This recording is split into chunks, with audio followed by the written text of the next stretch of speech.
A 6-week-old baby fights for every breath in the pediatric ICU, making that terrifying whooping sound.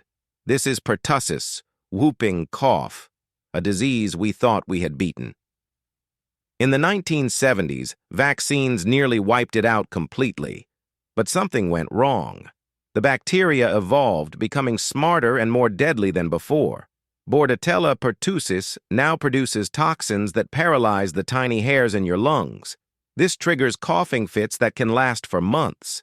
Infants under 6 months are sitting ducks, too young for full vaccination. Cases have exploded 600% in some regions. Babies make up 90% of deaths from this supposedly conquered killer. The microscopic enemy adapted faster than we did.